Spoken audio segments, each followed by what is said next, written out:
Ultimate MK Podcast. Prize Corey, I'm drinking a Monster Energy Zero Sugar Ultra Fiesta. That's like a disaster. What is the Ultra Fiesta? Could not tell you what this tastes like for $1 million. So that's upsetting. I can tell you. Wait, no, I got it. You ever chew fruit stripe gum? Yes. It tastes like if you take all the fruit stripe gum pieces and chew them all at once. Bad. Or good. Or good, I guess. Different strokes. It's like a teal can, though. It was very attractive. It takes a village to raise a beverage. So on my way home today, I drank an entire Red Bull. So I'm going to preface this with, I'm not drinking the whole thing. I'm not. What color Red Bull was it? Was it normal. Just basic Red Bull? Normal? Sugar-free? Yeah. No, sugar full. Oh, Jesus Christ, dude. For men. For sugar full for baby boys. Sugar full for boys. Chicken soup for the boys. And so the beverage that I have in my hand right now truly terrifies me, Neil. Yeah, let's hear it. So, no sugar, no calories. Smart, good choices. Extra caffeine. Let's say I'm not a dietitian. I don't know if those are actually good choices or not. Diet Coke Extra toasted vanilla. Holy shit. I don't know what half that shit means, but what's you know. Is the extra caffeine? Oh man, I heard that bottle pop. Baby bottle pop. That's why it's for baby boys. The smell is nothing. Like, you could tell me this was any liquid and I might believe you. Does it smell like water? Let me smell my glass of water and compare. Water's got a smell. I can very faintly smell something, but like hardly, which is kind of almost scarier. You have a weird obsession. Let me smell this monster. Hold on. It sets you up for the taste you're about to have. Smells like a pack of fruit stripe gum. Do you think fucking sommeliers just smell it because they feel like it? Nah, it's a part of the experience. Yeah, but they're not tasting extra toasted Coke vanilla. That's true, they're not. I am, though. Bottoms up. Literally not as... I don't taste the vanilla at all. Really? Well, it's toasted. They burnt it. So it just went around the corner and tastes like regular Coca-Cola, probably. What is toasted? Because they have... This doesn't taste vanilla-y at all. Because they have regular vanilla Coke, right? And they have vanilla Coke Zero. I think they have cherry vanilla Coke Zero. They have vanilla Coke with coffee. You can definitely taste the vanilla in that. Oh, fuck. Are we going to have to drink the new Coke Zero? I'm going to drink it by default because that's what that's what I drink is Coke Zero. Let's get out of this. I'm done, by the way. I'm not drinking the rest of that. It didn't taste that bad. There's no vanilla to note. It was underwhelming, and I'm sorry. Is it just like a basic Diet Coke at this point? Sort of tasted like Diet Coke, and I don't need all that caffeine in my life. Extra caffeine. Why did they... Is that what they did? Hold on. I got a lot of irons in the fire here. Let me tackle these things in order. First of all, I don't give a fuck that they're changing the Coke Zero formula. They already changed it once. I still drank it. It's fine. I don't care. Somebody asked my opinion on Crystal Pepsi. My opinion is that all sodas should be clear. Why? Because the caramel and shit's like the worst part for your teeth. Because if you're drinking sugar-free, you know, you're not getting all that sugar in there. The caramel still fucks your teeth up. It's my secret. I have no teeth. Oh, shit. That's not true. I don't know why I said that. Also, again, I'm not a doctor. I'm not a dentist. I'm not a dietitian. Don't take anything that I said as fact or advice. I'm a dummy dum-dum. Remember the last time you heard us talk about bodies and how uninformed that was? Right. Carry that over into all of our medical advice. Remember when I compared human beings to chicken nuggets? Yeah. Lastly, fuck, I lost it. Podcast is over, folks. It's been a real one. No. I'm going to find this. You said lastly. Vanilla Coke something extra. It's gone. It's gone forever. I'll remember it in the middle of a different discussion on this show. And that's fine. Oh, that's right. Who cares? Let's move on. Welcome to MK Podquest, Earthrealmers. Should we call our listeners Earthrealmers? It's not inaccurate. Could we call them, how about if we call them mortals, right? Because you know how Raiden's always going on about mortals this and mortals that. And yeah, and so, Raiden's a role model that should be emulated. So condescending, like, oh, you wacky mortals, right? Let's all be mortals together. What's up, mortals? Have we ever used podquesters? That's how Paul refers to us. Oh, that's why that was in my mind. So that one's taken. Yeah, that's taken. And then I think Dave refers to us as the Podquest boys. It's pretty tight. Yeah, that's pretty good. So no, you know what? Yeah, I think, what's up? Okay, what's up, mortals? It's your Podquest boys. Neil and Corey. That's us. We're the ones, and we're here. No better time to like start an intro where we introduce ourselves than 40 episodes into a podcast run.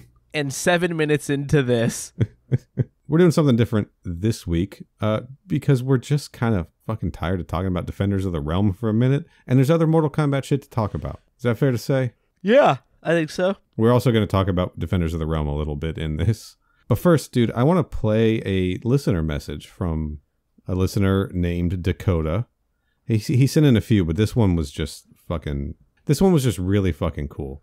So let's hear what our listener Dakota had to say. Let's. Hey guys, I know I'm behind on your podcast. I'm not up to date. I'm on the 1995 movie one right now. I'm on round 2. I was driving home from work out here in LA, and you were going through all the credits for Kenneth Edwards, and you said that he founded the Shan Tung Kung Fu Academy in Pasadena, California, and I was like, wait, what? Where? I live in Pasadena, and I was just like, you gotta be fucking kidding me right now. I looked it up. I immediately drove over here, and I walked in. He was in there by himself. I immediately recognized him. I introduced myself. We talked for about a half hour. I asked him if he teaches kids. I have a 5.5-year-old daughter. He does. She's going to be coming here for lessons relatively soon. But we basically shared each other's life stories with one another for a half hour, and it's all thanks to you guys. So fucking thank you. This is such a happy day for me. Wow, what the fuck? How cool is that, dude? Holy shit. Right? That's insane. We changed a child's life. She's going to get in there with Art Lean himself and learn how to, God. whoop ass. Dude, that's awesome. Yeah, that's so cool. That's so cool. So, my question Holy shit. is... Thanks, Dakota. That's wild. At what point do we hit Dakota up to talk to his daughter's sensei to try to get him to come on the show? I mean, we gotta give it a few lessons, kind of grease the wheels a little bit. Yeah. Now, I do want to say he did send that message a while ago. It just because of scheduling took me a little bit of time to work it in here. But she has, from last I heard, she had started her first lesson with Kenneth Edwards. This is simply the craziest shit I have ever heard in my life. Right? That's so cool. Yeah, weird. I just wanted to share that. And also as an excuse to remind us of a pretty good Mortal Kombat movie. Because we're going to talk about kind of a lousy one again, aren't we? Yeah, it's kind of our whole bag. Let's set up for the listeners who are still listening after having their minds blown by that voice message, what we're going to run through on this episode. We are going to kick things off by talking about the recently released deleted scenes from Mortal Kombat 2021, at least the ones we were able to find on YouTube, because I haven't bought the Blu-ray yet. Have you bought the Blu-ray? Can't say that I have. Not high on my priority list. The YouTube video does say all deleted scenes. They could be liars, but we're going to talk about those. They definitely should have deleted a few more. Probably. Maybe, I don't know, like 20, 30, 40 of them. The whole thing? Yeah. All right, well, we're going to talk about the deleted scenes from Mortal Kombat 2021. We're going to talk about the relatively recently released Red Band trailer for the new animated Mortal Kombat movie coming out at the end of August. Mortal Kombat Battle for the Realms? Or is it Battle of the Realms? I believe it's Battle of the Realms. Battle of the Realms, right. The gritty reboot of Mortal Kombat Defenders of the Realm. Yeah, that's why they both have Realm in the name.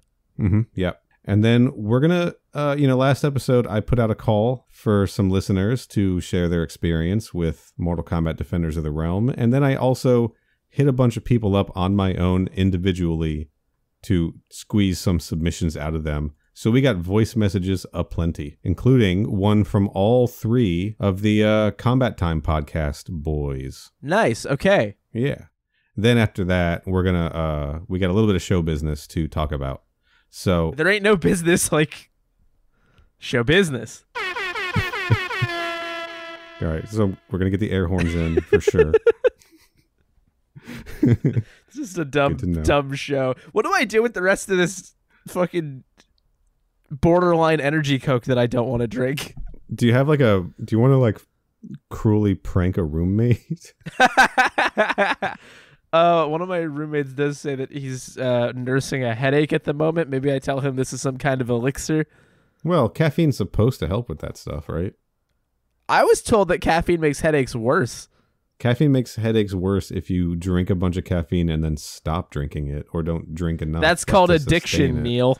Yes, it is, Corey. Welcome to a very special episode of MK Podcast where we're not going to do all that shit we just said and we're going to talk to you about addiction.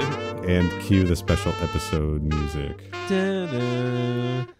You want to just jump into talking about these Mortal Kombat 2021 deleted scenes? Yeah, we can start there. I got some thoughts. I guess I technically have some. So there was 4, right? I'm just going to give a quick overview. There's 1.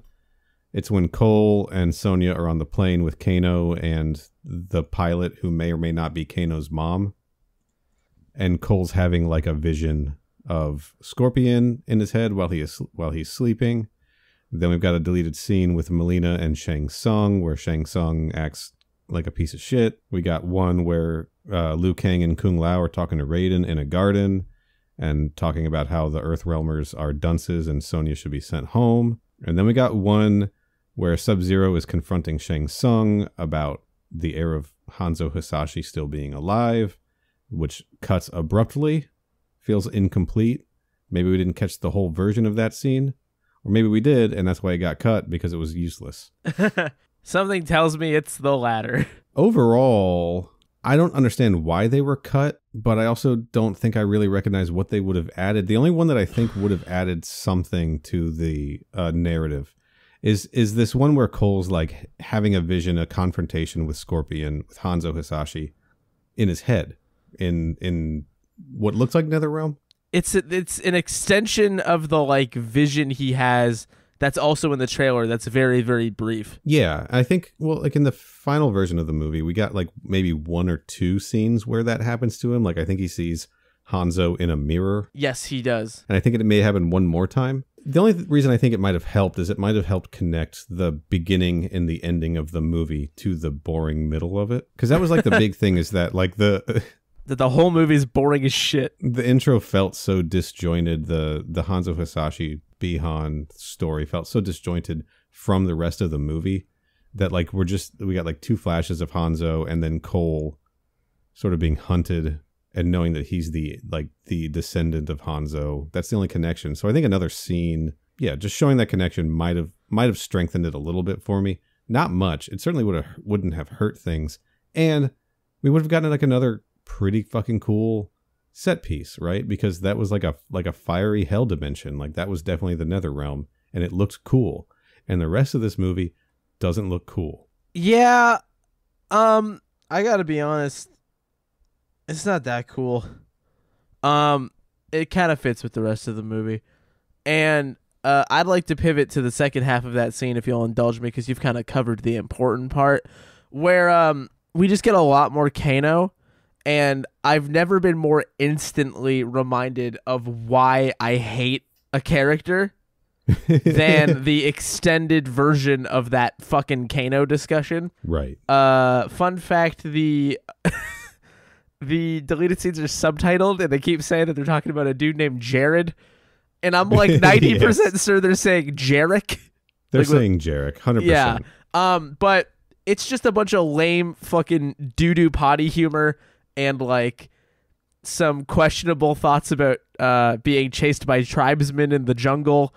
And it just doesn't hit at all. It sounds juvenile and stupid. 2 thoughts. First, that tribesman joke felt like a callback to Raiders of the Lost Ark. I don't care if that's what it was. I mean, that doesn't mean it was good. I'm just saying. I think that was like an intentional reference to that. And then his glee at Mortal Kombat 4 character, Black Dragon member Jarek, probably having his head on a spear right now. It was just kind of like, all right, yeah, we get it. Wow, we get it. You guys have heard of Mortal Kombat. Crazy. Yeah, that kind of bleeds into my, like, how the finished movie felt like it had all the fun Mortal Kombat stuff that I care about relegated to the background as props and shit like that. I did think it was kind of interesting, though, in that Cole dream, that Hanzo Cole dream, that it seemed like at one point Cole was getting sort of possessed by Scorpion. And that was giving me This is probably me reaching, giving me some major like Takeda, the spirit of Scorpion invading or possessing another person vibes from Mortal Kombat Conquest. Wasn't that like a rumored direction that the movie was going at in some point, that Cole was essentially going to turn into Scorpion at the end of the movie? I think that's right. Something I remember hearing or reading something about that at some point. So I feel like it was, maybe that's why they cut it, because it was implying more of that as opposed to what we ended up getting, where Cole's his own character who's not just Scorpion 2. Right. You know? Yeah. Yeah, I think every scene here just kind of underscores an aspect of why this movie is not good. It distills it into a very succinct 4-minute experience. Like in the next scene, if I may. Yes, please. Melina is going to talk to Shang Tsung in like some chair is so squeaky right now. It's ko-fi.com/MK Podcast. Get Neil a less squeaky chair. And so Melina's there and she's like, Reptile fucking ate it. And shit's going south. Your plan isn't working. Yeah. And Shang Tsung doesn't take especially kindly to that. It's kind of nice seeing Melina sort of stand up to him a little bit. But he proceeds to... How brief it is. Yeah, the answer is extremely. And then he gets like, I created you and you're defying me and I could fucking kill your ass. And he's like holding her out like over a pit and then just like lets her go and does this very gregarious like, oh, I forgive you, it's fine. And then in an admittedly kind of cool end of the scene, she leaves and he immediately loses his composure and just sucks the soul out of a random guard. Yeah. Which I kind of liked that. But that's yeah, go ahead. Sorry, finish your thought. It's just another example of, wow, even in attempting to give Melina more to do, you've vastly underutilized both of these characters. Now, what it did remind me of, very specifically, is the Bruce Locke, Shang Tsung, and Vorpax dynamic in the Cobalt Mines in Mortal Kombat Conquest. It's definitely closer to that. Right. It's a little bit less fun. Because while not all the aspects of the Shang Tsung Vorpax relationship are good, many of them are not. It is almost always fun. Many of them are not, actually. Most of it's bad. However, the performances are good and they're fun. I'm not saying that these are bad. In fact, I like Shang Tsung quite a bit here, but it's just like, it's very underwhelming. Sure. And then it's just like, okay. And like in the flow of the film, it's like, what do we get out of this? Just that like, Shang Tsung can suck souls. I feel like we know that. Also, the Outworld set in this sucks. It's just a bunch of sticks. I think that's got to be unfinished, right? It's just a bunch of sticks. They would have CG'd it up a little bit. Zhuzhed it up a little bit. Zhuzhined it up a little bit. Yeah, they needed to Zhuzhen it up a little bit for sure. We needed like BDSM extras walking around the background instead of all these people in robes. Yeah. We needed like shirtless monks on chains and, crazy fishnets lady. There is some kind of unfinished version of the score happening, and I actually like the music quite a lot. It's this weird, very unsettling, like a warbly sound. Yes, like this rumble over the whole scene. I actually really like that, to its credit. I do think it sounds unfinished also, but... I think so, too. So here's a quick pitch for how they could include this scene in the movie and make the movie easily 10 times better. It's not Melina in the scene. We reveal that Vorpax has been here all along. Okay, you can stop there and the movie's better. She's not fighting. She's his advisor, right? So it's not Melina coming to him. It's Vorpax coming to him as like the big player behind the scenes, who is also planning on double-crossing and betraying Shang Tsung as a Vorpax would want to do, especially now that we know, thanks to the Mortal Kombat 10 comics, that the Korean people are canon in the Mortal Kombat video game universe. Yeah, put Vorpax in there. Make this a Shang Tsung Vorpax scene. And then Melina can still be in the movie and still die because who the fuck cares? Yeah, I really just think that they should put Vorpax in the movie. Would have made it better. All right, next scene. Kung Lao and Liu Kang. Next scene, a.k.a. I wish I could get this minute of my life back. It's the boys, it's the Shaolin boys, and they're talking to Raiden. Only redeeming quality of this scene, I will say it right now. Say it. Is that Liu Kang and Kung Lao are here. That's it. I just want to look at those guys, and I'm good. They look good. Good actors, good fighters. Like giving them another scene was a good idea. I'll take it. Now, if they could just rewrite it and make it not garbage. Yes. Because what are they saying? They're telling Raiden. We worry they will not find their arcanas in time is an actual line. And that they want, that Kung Lao, I think, specifically says, you should send Sonya Blade away from here. Yeah, right? he's like, Sonya's washed, get her out. Boys only. Yeah, boys only. Boys rule. Also, this whole scene serves only as impetus to explain why they start negging Kano. Because Raiden's like, oh, you just got to utilize their weaknesses, bro. It's simple. Go abuse them. Yeah. And it's just hilariously obvious dialogue, and they're just standing in some random place, and it's just shot, reverse shot. It's really stupid. Bad scene. Raiden's like, haven't you guys read the game? Yeah, and it's like, they walk up to Raiden, and Raiden's just like, yes, Liu Kang and Kung Lao. And it's like, wow, too, I love also saying my friends' names out loud when I see them. It's just the thing to do. Specifically, the game, penetrating the secret society of pickup artists. Why did you use the word penetrating? Because that's part of the game, bro. Gross. You gotta subtly make them think about fucking at all times. Anyway, yeah, the best part of that scene is just that Max Huang and Ludi Lin are in it. Sure. Now, it's a nice garden set. It's green. It's lush. The rest of the movie isn't. It would have been nice to see another set in this movie. I've said it before. I'll keep saying it until we get the special edition version where all the sets are changed and Vorpax is in it. Last scene. Nothing happens in this one. Sub-Zero's confronting Shang Tsung. He makes Shang a little cold because he's a little upset. Yeah. He's like, damn it, Shang, you lied to me. You knew Hanzo Hisashi's descendant was still alive. And Shang Tsung's like, I swear to you I didn't, but it doesn't matter anyway. Nothing can stop us. This changes nothing or whatever. And Sub-Zero's like, this changes everything. And he grabs his arm and starts to like freeze him. And you see Shang Tsung get a little scared. Maybe. He's a little surprised that Sub-Zero had it in him. Sure. Then the scene cuts off, though. I don't know if we just didn't see the rest of it. I think that maybe that was more like an alternate cut of that scene rather than a deleted full scene. Right. I get the impression that the end of that scene in the deleted version is the end of the scene that's in the movie.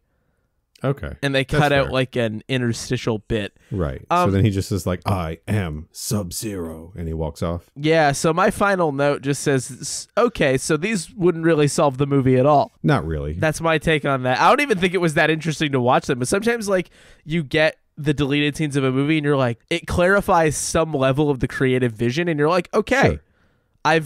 My understanding of this film has evolved somewhat. This did not accomplish that. This was just 4 minutes and 40 seconds of fucking unfinished movie footage. Yeah. Yeah, it didn't help anything. Didn't really hurt anything either. I mean, I had to see Kano again. Sure, okay. So it hurt you a little bit. My dumb Mortal Kombat brain was just like, ha ha, Jarek, ha ha ha. Because I'm a little baby boy. I clapped. They said Jarek and I clapped. Yeah. It's over, Jarek. But then I was immediately like, wait, why do I give a fuck about Jarek? He sucks. And he's dead as well. He's also dead. Yeah, fuck that guy. Can I take this opportunity to ask if you'd like to talk about Mortal Kombat Legends Battle of the Realms Red Band trailer? Hell yeah. Let's talk about Mortal Kombat Legends Battle of the Realms, the Red Band trailer. I'd like to preface this with the fact that this trailer came out like, I don't know, a couple weeks ago. I did not watch it when it came out. I have seen the trailer once. Yeah. This morning, and beyond that, I don't have a single fucking idea about anything else going on in this movie beyond what they show in the trailer, which is people are going to fight, which sure sounds like Mortal Kombat to me. So you saw Scorpion's Revenge, correct? Yeah. So this is a sequel to that. Right. Here's the thing. What if I told you I don't really remember like the plot of Scorpion? Scorpion's looking for revenge, certainly. Sure. It was the plot of Mortal Kombat 1, but chopped and screwed a little bit. Right. This is that, except DotR is here. DotR is here. This is like this is a gritty reboot of Mortal Kombat Defenders of the Realm. They even brought Stryker in. And he fucking sucks as always. It looks like he was hit in the face with a frying pan. He looks like he was hit in the face with a frying pan, and he's a fucking dummy. He's a dumb idiot. Of course he is. Was some kind of karate tournament? Yeah, idiot. What the fuck did you think it was? They just explained to you that it would be a fighting tournament. He's not a karate guy. He's a cop. Yeah, no shit. So I'm on record on this show claiming that Mortal Kombat Legends Scorpion's Revenge moved to the top of my Mortal Kombat movie list recently, just because I think it delivered all the stuff I'm looking for when I just want to like throw on some entertaining Mortal Kombat shit, right? So I'm pretty excited about this. It looks like it's going to be a combination of Mortal Kombat 2 and 3, probably focusing more on the story of Mortal Kombat 2, because there does seem to be a tournament, an Outworld tournament, like focus on it. And we do see like the Tarkatan gangs attacking people on the streets. Briefly. In like a city. Like that's how the Red Band trailer opens. Now here's some stuff that wasn't in the Red Band trailer, but is in the Green Band trailer that honestly I didn't realize when I sent it to you.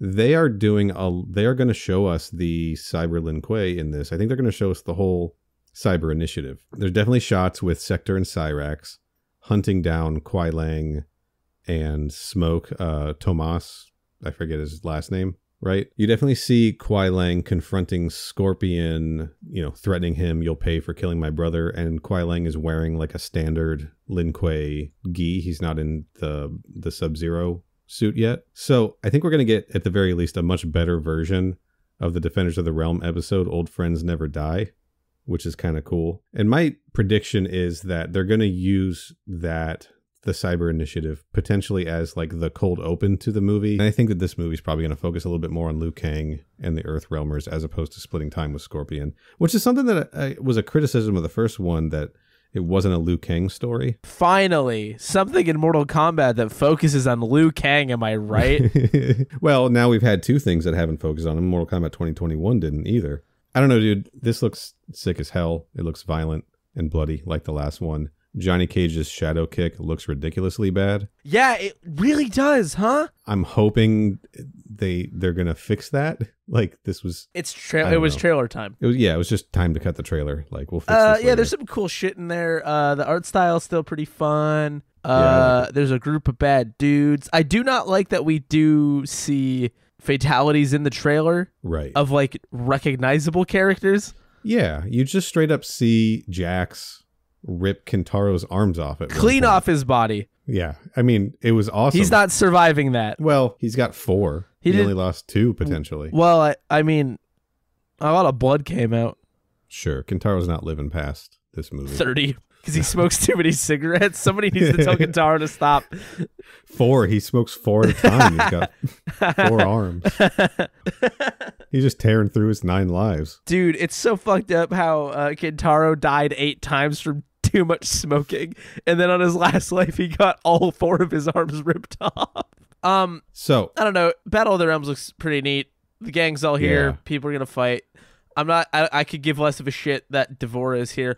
It's an interesting inclusion, though.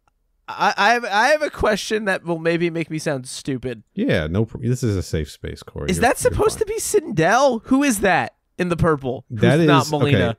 Who the fuck is that? It's Melina. I disagree. It is. I know, because her face isn't all fanged up, but and it's also credited like as the Melina. hair's weird. The weapons are wrong. The whole shit's wrong. In the pink with like the head, like the crown kind of like head thing, right? Not a crown. Hold on. Like a head armor. No. What did I miss? Hold on. Wait. Maybe. Hang on.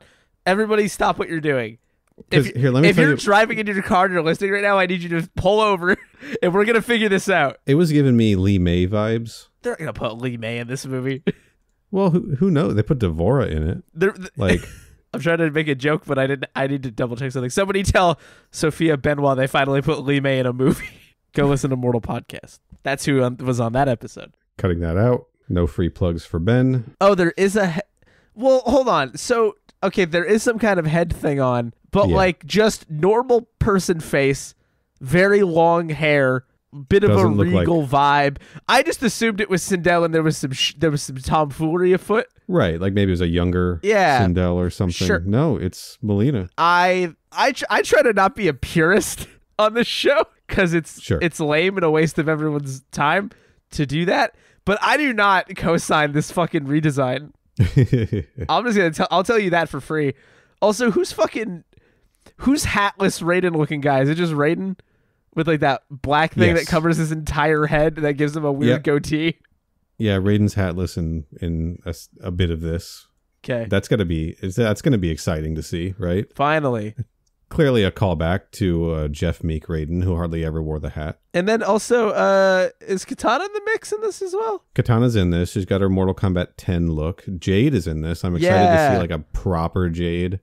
Right. And you know, Jade hasn't turned yet. I don't think Katana's even fully turned since we're only at Mortal Kombat 2. Yeah, more tool combat. Reiko's in this. Yeah, Reiko again. It's Reiko if you took middle manager and new movie guy and sort of put them together. Yeah. It's we call that Mortal Kombat 10 comic book Reiko. That thing everybody's read. After he conquered the Korean Empire in Outworld, it's that Reiko. Right. Yeah. Yeah. Devorah looks like someone who sells whippets. Like the vibe I get's just all fucked up. Mm-hmm. She's like, do you want to buy some death sticks? And Kintaro's like, fuck yeah, I do. Big fucking death sticks energy. Who's Obi-Wan's friend?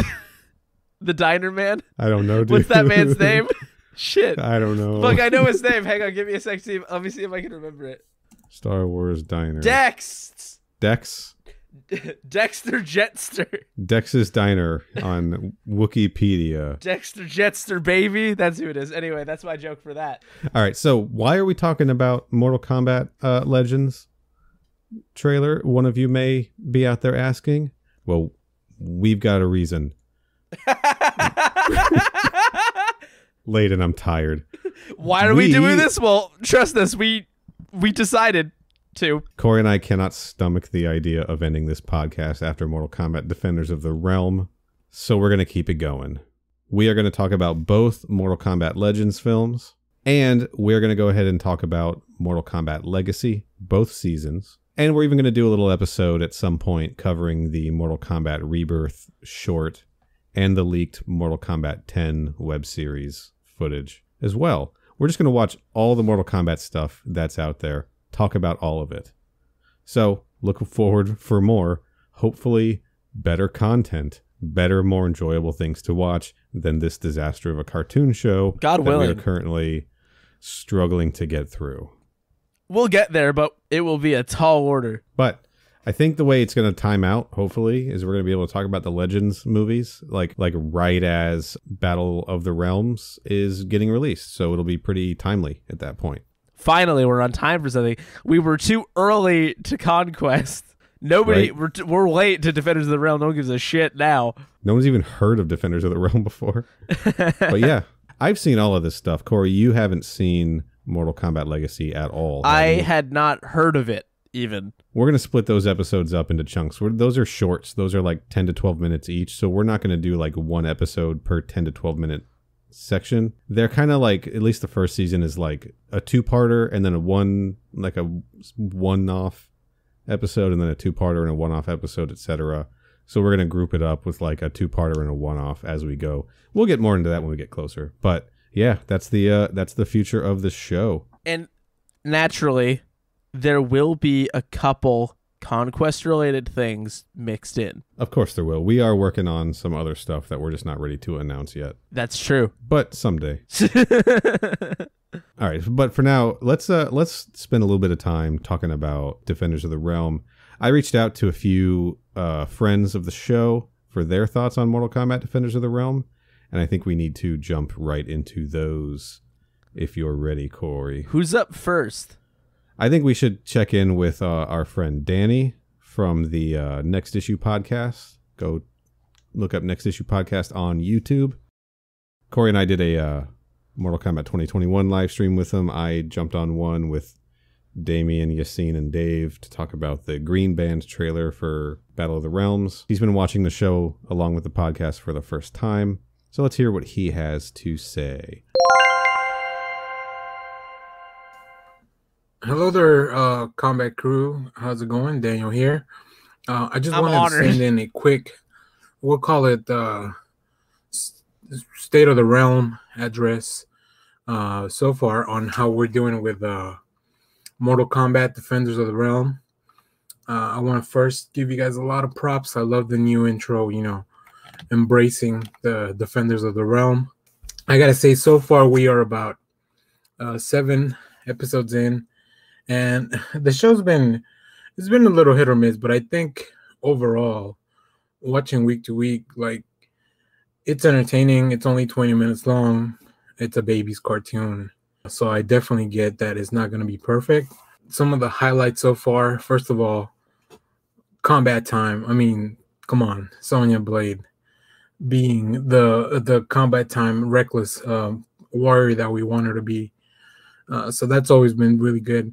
I did one of the better things also enjoying for this this portion of the season is that trying to figure out the timeline of this, because obviously you guys have a lot of big theory boys of how this is incorporated into the canon of the movie. So that's very cool.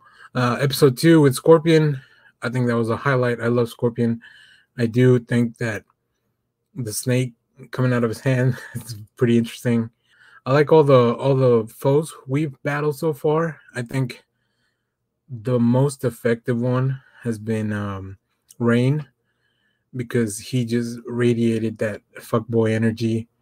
And then also he made Liu Kang feel insecure in a way that I don't think any of the other warriors could, because it's not really about the physical, but it was about, it was more of an emotional attack. So, that was interesting.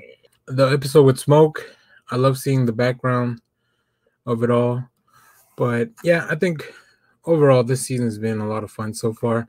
I'm really enjoying having Clancy Brown and Ron Perlman. Although, man, I wish he voiced somebody else. But Raiden's always really good. Luke Perry as Sub-Zero is a little weird choice, but I guess hopefully Sub-Zero gets more of an arc upcoming in the whatever episodes we have left. So we'll see. I also want more screen time for Nightwolf and Fucking Kiba. same. I think Right. Very cool overall characters. So yeah, I think you guys are killing it so far in this portion of the podcast, and I'm just really enjoying all the additional supplemental material that y'all bring to each of the episodes, whether it be Cheez-Its, cheese nips, regular nips, all kinds of drinks. I hope Corey is doing well after all that blue Pepsi. And I hope to see more villains. I know we're still going to see, maybe slight spoiler, but I've seen pictures of Quan Chi in this animated form. I imagine it's from this. So yeah, keep killing it. The fact that you guys make lemons or make lemonade out of all these lemons, because you have a 20-minute baby show and you deliver episodes that are an hour plus, especially now that I have a commute.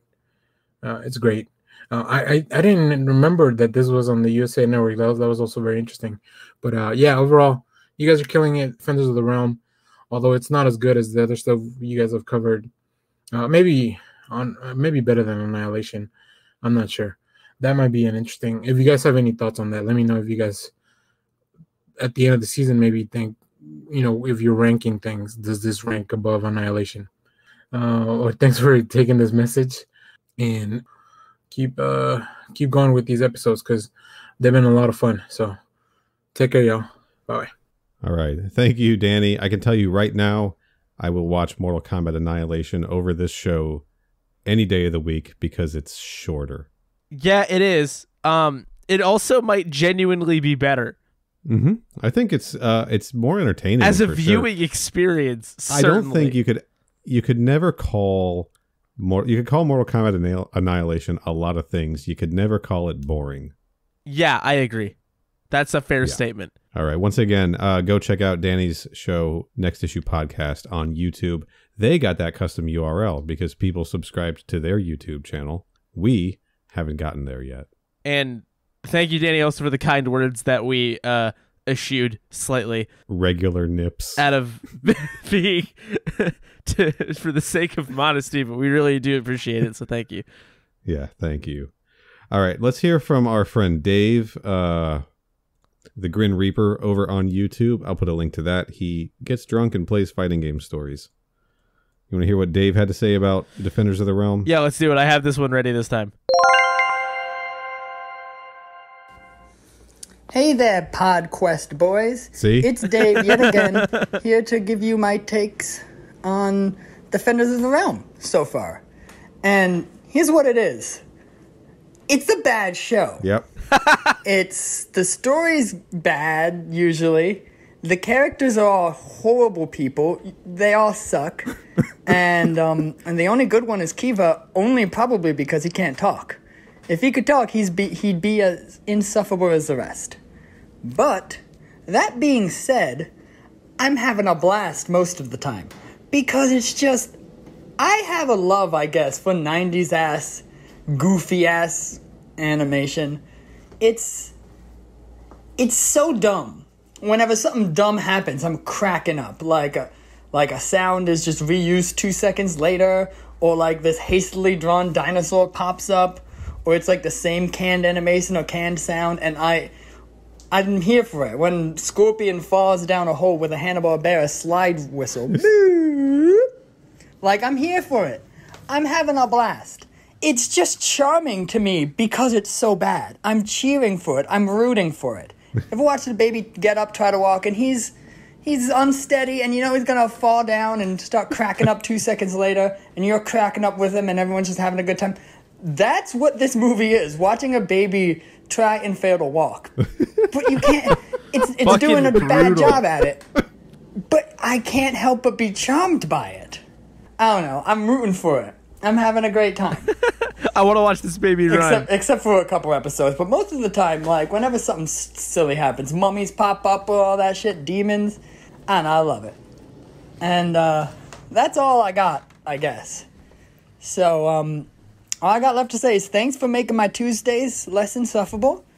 And keep doing what you're doing. Thank you. This has been Dave. It has been Dave. That's true. Thank you, Dave. Thank you, Dave. I'm sorry about your Tuesdays. Mortal Kombat Defenders of the Realm is a baby struggling to walk. Dude. Jesus Christ. By the end of this show, we're going to watch that baby fly. Holy shit. So far, man, you know, my big question was, are we missing something with this show? Doesn't sound like we are. No, I don't think there's simply anything to miss. No. I think they missed some stuff in the show's construction. Once again, check out Dave on YouTube, The Grin Reaper, his show Cheap Shots, where he gets drunk and plays fighting game story modes. It's a lot of fun. We got some other messages from our friends over there at the Combat Time podcast. And this is a show, they named themselves after Sonya Blade's battle cry in Mortal Kombat Defenders of the Realm. Their intro music includes, I think, 2, maybe 3 instances of her yelling combat time. Combat time! Yeah. And then I think It's Combat Time is also in there. So we've got messages from the whole gang over there, from Josh, Jay, and Yassine. And let's check out what they have to say about Mortal Kombat Defenders of the Realm. Let's start with Josh. Okay. Combat time! Hey guys, so my thoughts on Defenders of the Realm. I don't think it's lost on anyone that it's a cringe fest of a show. Yeah, it is. But amazingly, I actually kind of like it, especially the Smoke episode, because I already like the Sub-Zero Smoke backstory, and I thought they brought it to life really well, and had great emotion in it.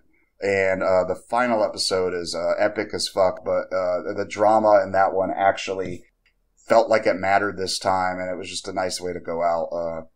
It's epic as fuck, has a great original character, and you might notice that the art has a little bit of more effort put into it, I guess, to go all out. But you know, let's be honest, the art's pretty inconsistent throughout the whole show. And the writing's pretty cringe, with its forced drama and having the characters be absolute assholes, usually to Sonya in particular. Wow, maybe what I enjoyed about it was just my memories of those 2 particular episodes, but I do get a grin through the very first 2 episodes, which I actually showed to Jay and Yassine not too long ago. And guys, unlike you, I love the Sister Machine Gun song that's in episode 2, and I wish the whole series just had more Mortal Kombat music in it, and I just said more in combat twice. Anyway, enjoy the rest of the series, or not. So Josh raises a good point here. I have also heard or read, like, the episode that people seem to remember the most fondly is Old Friends Never Die, the Smoke Sub-Zero episode. I think that we could probably agree that that's the best one we've seen so far also. Sure. To be honest, I don't know what my favorite one is. I don't think very highly of a lot of it. I mean, that was definitely the one that stuck the most to canon, you know? So I think that gave it like a Mortal Kombat feel. I think my favorite episode might still be the Rain one, just from a plot construction perspective. I'm a big Sister Machine Gun fan, so... I've also heard that for the finale of this series, they did improve the animation for the final episode. I'm really interested on seeing... I'm stopping myself from looking ahead and seeing what that looks like. I just want to like see it and be blown away. Just like have like the beauty of the art and wash over me. What do you think the odds are that I'm going to be satisfied? Look, I don't want to let you down here. Pretty low, huh? Yeah. All right, let's take a listen to what Jay from the Combat Time podcast had to say. Are you ready? It's combat time. Combat time. Hello. This is Jay with Combat Time, and I just wanted to give a shout out real quick and say that Mortal Kombat Defenders of the Realm is sadly not a good show. In fact, it's kind of a terrible show. There's not too many things I can say good about it. The animation is stiff. The backgrounds are not very detailed. The storyline is kind of garbage, and the animation mistakes, man, that happen in this show are just kind of legendary. Like, I watched an episode before giving my shout out on this show, and just like, it just reminds me for so many reasons why it's bad. Probably the only couple of good things I can say about it is that Clancy Brown is awesome and amazing, and he voices Raiden in the show. And then we also have fun guys like Ron Perlman and Luke Perry also voicing their own characters. But even they give sort of mediocre performances for the type of actors that they are. But really, I don't have too much more to say about this show currently. It's just kind of a garbage show made for kids for Saturday morning cartoons. And honestly, Street Fighter the animated series was better. And that's kind of saying something. Anyway, that's all I got for this show. Thanks. So... consensus is pretty strong so far, right? Dumb show for babies. Bad show. Garbage. Bad show. Clancy Brown, Ron Perlman are pretty good in it. And Luke Perry I'll give a shout out to out of habit. Luke Perry's also here. Jay did mention Luke Perry.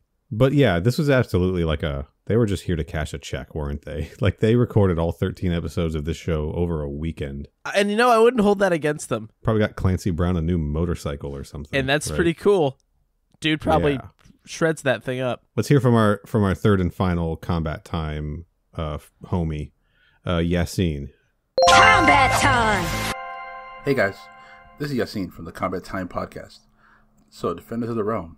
I remember watching this show back in the day on the USA Network, and even back then, it just wasn't that impressive of a show. I was both surprised and not surprised to learn that it was only 13 episodes. I'm not sure if I watched all of them back then, but I do have a drawing that I drew back in the day when I was like, 12 or so, of Liu Kang from that show. And I guess the reason why I drew it is because it's just such a simple design. And that's kind of one of the many, many problems of the show. The designs are just feel uninspired. They're not really that cool. And the animation is just, they were definitely cutting corners. I mean, everything from the designs to the quality of the animation, the backgrounds. There's a lot of weird stuff in this show too. It was like in that era where everything was like trying to have that Batman aesthetic, like the themed jets and the secret base and all that stuff. Question: why do the jets in this show, when they blow up, they turn into dragon flames? Whatever. Because it's sick and as they have, hell. The man in the chair, which is Nightwolf for whatever reason. But yeah, this show is ridiculous. Definitely going to do a rewatch at some point, but I tried to watch a few episodes recently. I watched the first 2 episodes, got to the reptile episode, and then I woke up during the smoke episode. So that kind of Thanks for having me on the podcast. All right. Yeah. Fell asleep and woke up later. That's about right. Yeah, 100%. Thank you, Josh J. and Yassine, for sending those in. If you guys haven't listened to the Combat Time podcast, if you're listening to this and not listening to that show, you should go listen to that show also.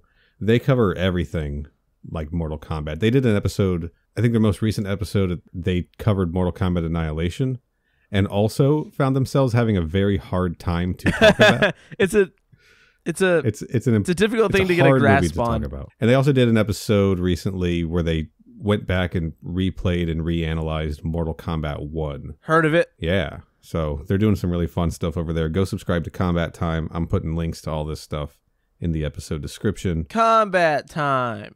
That's all I have to say is I want to keep saying Combat Time. We got one more message because it wouldn't be a listener submission message episode if we didn't have something from our man in Outworld, the legendary Paul. Yeah. Let's take a listen to what Paul has to say. A reptile dysfunction. Good afternoon, Podquesters. Paul here from Melbourne. It is 2:54 p.m. Just thought you should know. So I hear you wanted to get some thoughts and some opinions on Defenders of the Realm.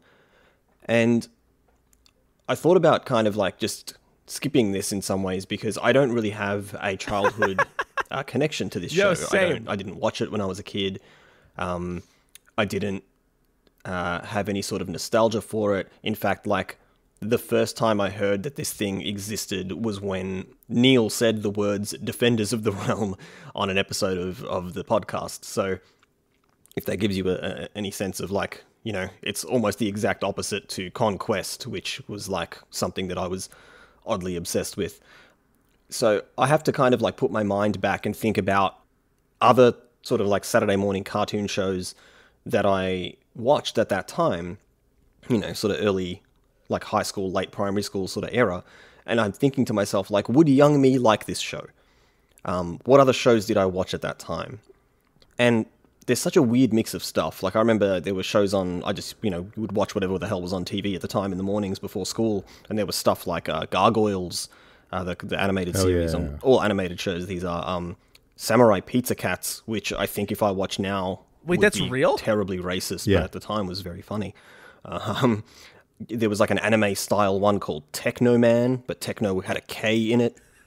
Kind of Mortal Kombat-ish now that I think about it. It had some like badass Techno music Man. and like cool looking characters and some awesome action sequences. And then I compare that to like what Defenders of the Realm is doing, and I think even by that comparison, Defenders of the Realm kind of falls short. In those other shows, there was some good characterization, there was some sort of clever narrative stuff, there was some comedy, there was things that landed, things that captured young me's attention. I think its biggest sin is that it's kind of boring. You know, like MK 2021, the live action film, right? I'm a bigger fan of that, and fan is a strong word, but I enjoyed that movie more than a lot of people that I know did. Especially MK fans who had lots of other problems with it, you know, along myriad problems. But I think the biggest fault that you could make, that I would agree with Mortal Kombat 2021, is that at times it's just kind of boring, right? And I feel like in a world, in the universe that is Mortal Kombat, the extended Mortal Kombat universe, all the characters, all the realms, all the stories, all the crazy lore and the character relationships, like there is so much that you have to draw from to make something at least interesting. It doesn't have to be good, but it's got to be interesting. And I feel like the worst thing you can do if you're developing a Mortal Kombat property is have it be not interesting, have it be boring. And I feel like that's kind of Defenders of the Realm's worst sin. If you freeze frame Defenders of the Realm and you just kind of look at a still from it, it looks kind of incredible at times.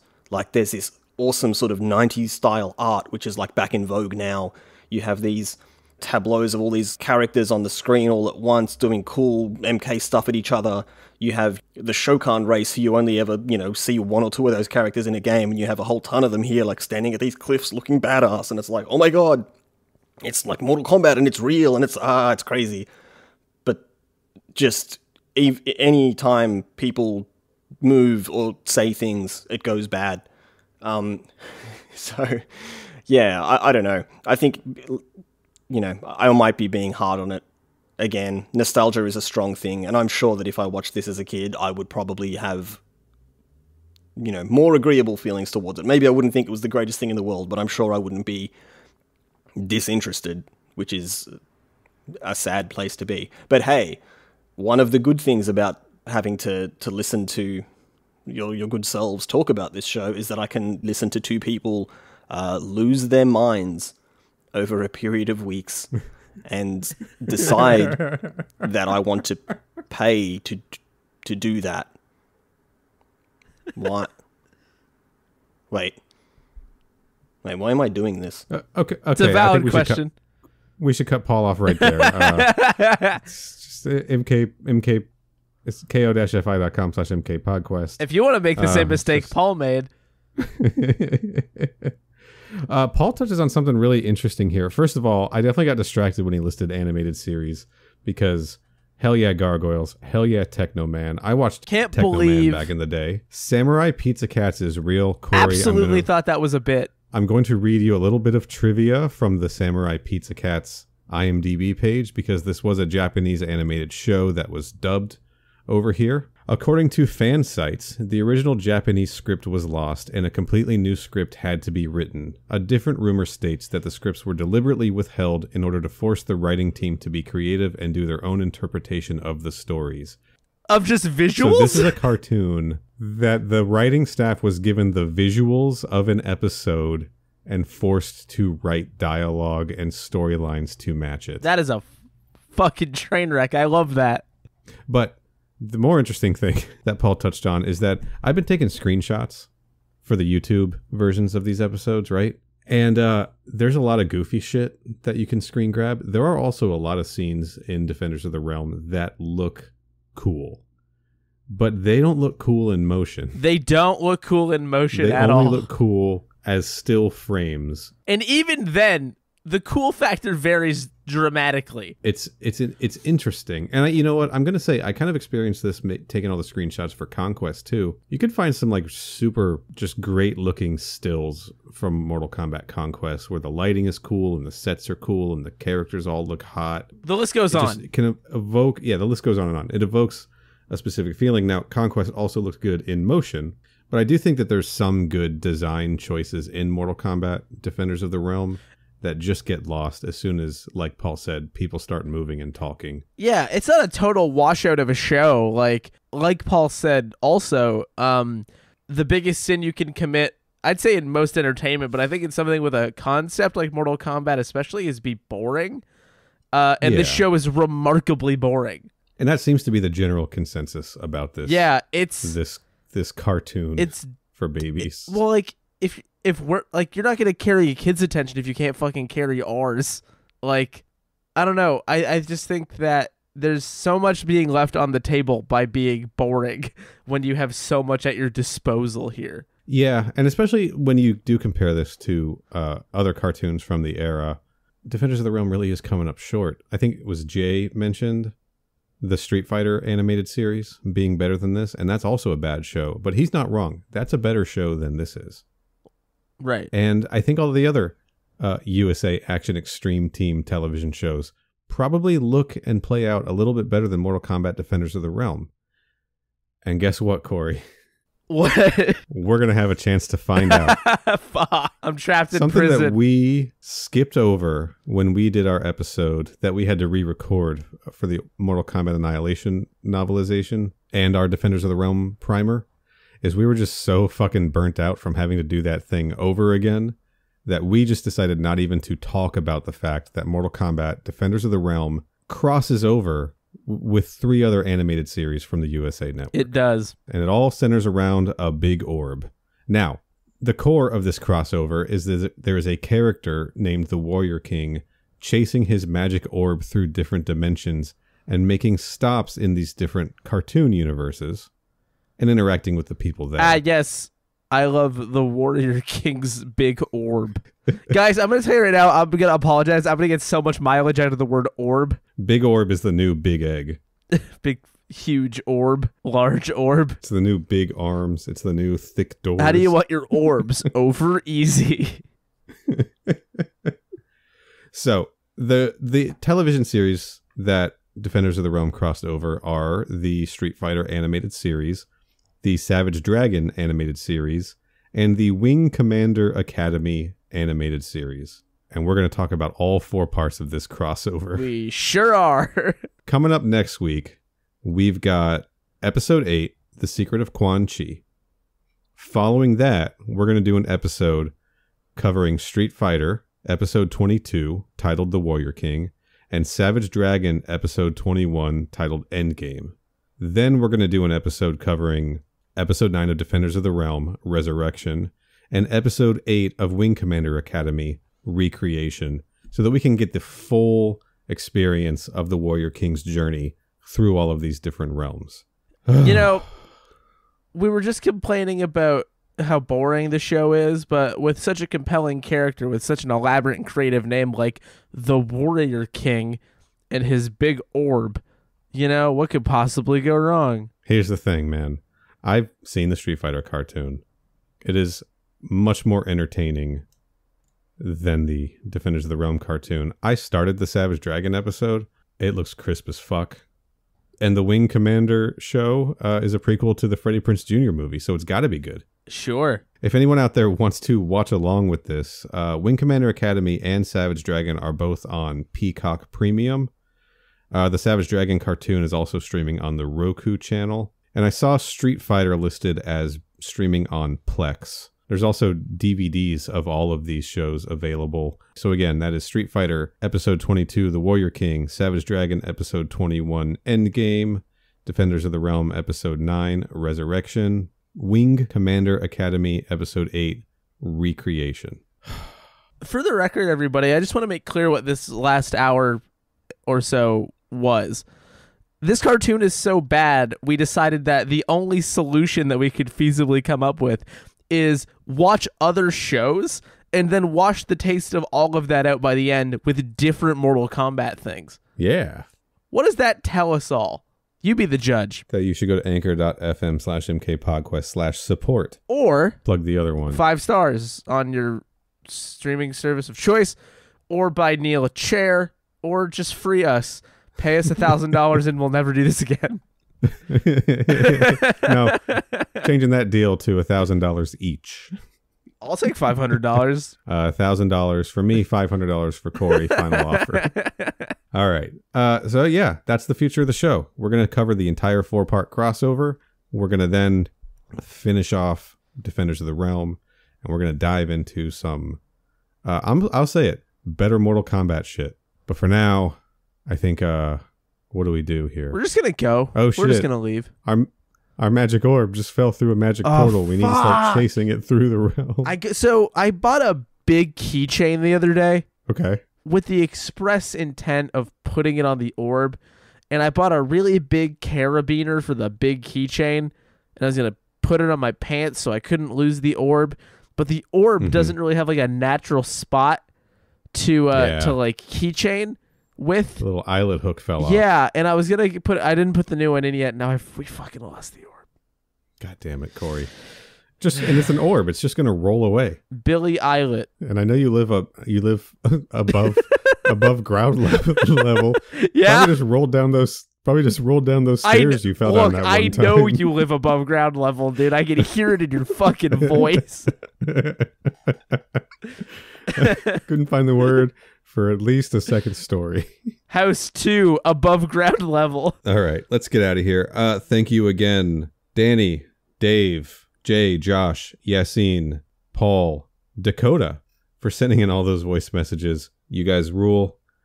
Links to all your stuff down in the episode description. Subscribe to Combat Time. Subscribe to Next Issue Podcast. Subscribe to Grin Reaper's Cheap Shots. Say hi to Paul when you see him on the street. He's a solid dude. Subscribe to Big Zero's Big Door.